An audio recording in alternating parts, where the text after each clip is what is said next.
brothers don't die, we just pussy bop. I tell your girl to link me at the coffee shop. Getting freaky in the sheets, we're taking body shots. Then I finish with a facial just to top it off. My brothers don't die. Old school RuneScape books. There are nearly 150 books in the game that you can read, just like full books. And I thought it could be fun that maybe every now and then we could just dust one off the shelf and give it a read. Now, picking out a book was a little tough because there are some pretty tantalizing options. We have books like Guide to Construction, Dwarf Multi-Cannon Manual, Stronghold of Security Notes.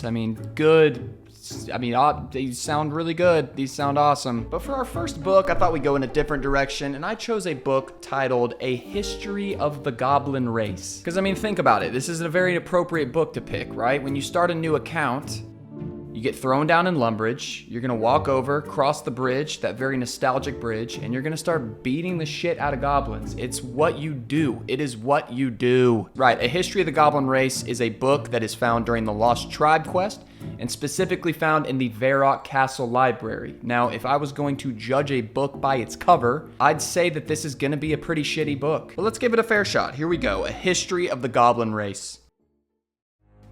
Goblin tradition holds that their race was created by a war god in order to fight a war against other gods.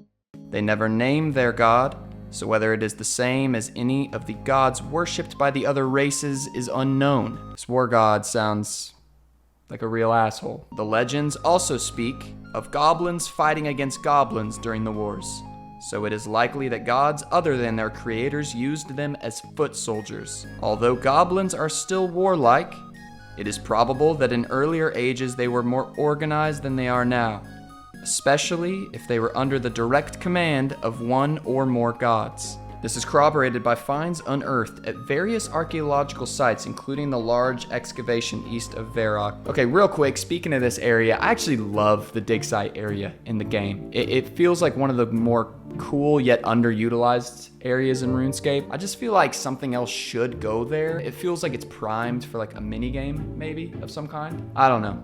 I'm not smart enough to figure out what should go there, but I just feel like something else should go there other than like quests and clue scrolls shit. Okay, anyway, armor and weapons have been found, obviously made to fit goblins, but far more well made than their current equipment. Almost every piece of ancient goblin equipment has one of a number of symbols on it. And by correlating these symbols with the sketchy records that survive from the Third Age, it has been possible to identify 12 distinct goblin tribes or regiments. The separate identities of the tribes have long since dissolved, and no goblins remember the symbols, although their generals may still recognize the ancient tribal names. In the following pages, I present a list of the tribes and their symbols. Oh my god, these names, holy shit. Okay, here we go. Thorobshun, Goblins of the Hills. Ekelashun, Goblins of the East. Goragorshun, Goblins of the Sea. Idithun, Goblins of the South. Rekashun, Goblins of the North. Narogoshun, Goblins of the West. Drogokishun, Goblins of the Fierce Blades. Dorgashun, Goblins of the Strong Spears. Huzomagarb, Live Flesh Eaters of the Chaos God. Rogothgar, Eaters of Man Flesh. Saragorgok, Foot Soldiers of Holy Wrath. And the Yerk, and the, oh my god, this one's unbelievable. And the Yerk-Olgok, and the Yerkelgok, the Flatulent.